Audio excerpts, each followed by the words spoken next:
Yu-Gi-Oh! And you don't brick, that Monarchs are probably the most powerful of the three decks. I feel like they've got a particularly strong Cosmo matchup with things like Stormforth.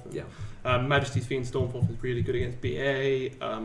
And then obviously the extra deck is because it gives you more outs to things like Mask of Restrict, advantage in the mirror, that sort of thing. And I feel like Domain, just having the Domain lock is pretty much only good against BA. And that was the way we kind of looked at it on our side. Is when when Cosmo became the biggest deck, all of a sudden having extra deck lockout was less relevant. Yeah, exactly. But you actually went with the Quantum red layers and blue layers, and a lot of people have actually dropped the blue layer strategy out of their deck because they're terrified that they're actually just going to draw the blue layer. Yeah. So what was the reasoning behind going into that?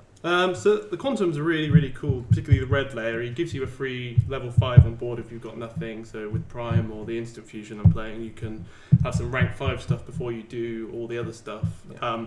The E-Tailies were mainly to... There's a lot of cards you can play in Monarchs, I feel.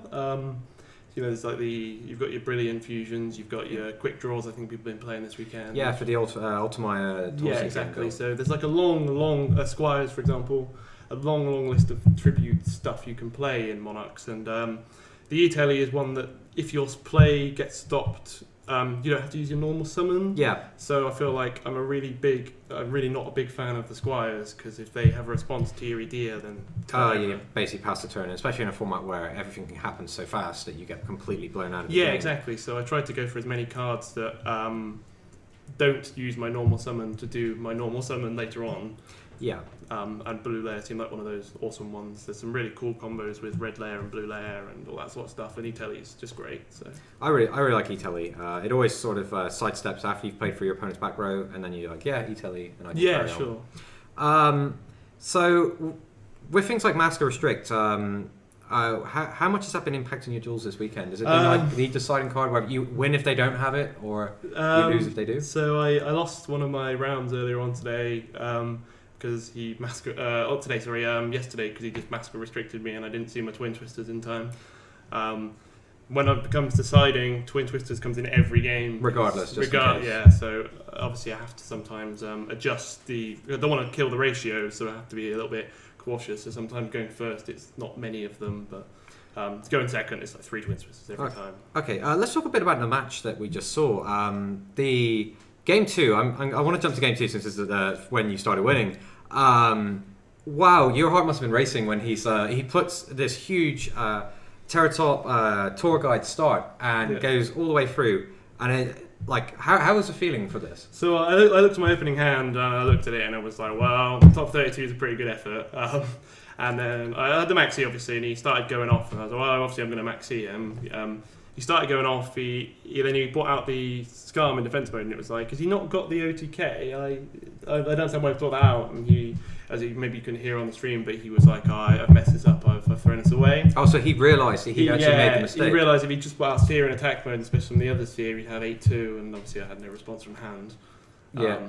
But I imagine that's a moment where you sort of rub your hands together and go, oh, it's Christmas, 12 cards in hand. I was a little bit worried that he might have, say, the Mask Change 2, but as soon as he said it to me in person, it was like, I'm pretty sure I've got another turn here, and about midway through, I drew Twin Twisters, so I was like, even if he's going to have to have 4 back row, and I've got 2 sets of Twin Twisters, and I'm still just going to, So you're going to be alright. We got to a point in the duel where everyone was saying, hey, why doesn't he just make a Shock Fortress and go for the double attack?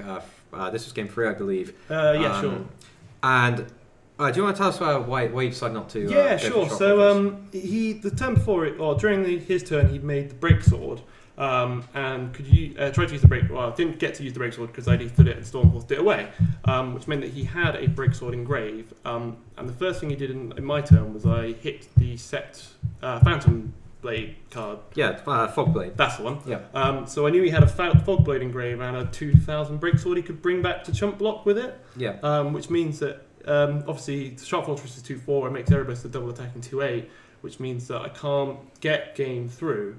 But I knew that Pallades, if you brought anything back with Fog Blade and you Pallades it, then it would get banished, not go back to his hand. Because he leaves the field. So I could basically end my turn with him not being able to play spells because of his own anti-spell, not being able to special summon BA because of his own anti-spell, and any other card he drew, like if he'd drawn the Rip the Tour Guide or the Terra, I don't think he'd use the Terra Top, but if it ripped, then I'd definitely have the Pallades, because Pallades is really strong in that situation. You expertly left him with that token so he couldn't actually play so much of his deck, and we loved that play because it was like he can't get the Terra Top special summon, he can't play the Burning Abyss monsters.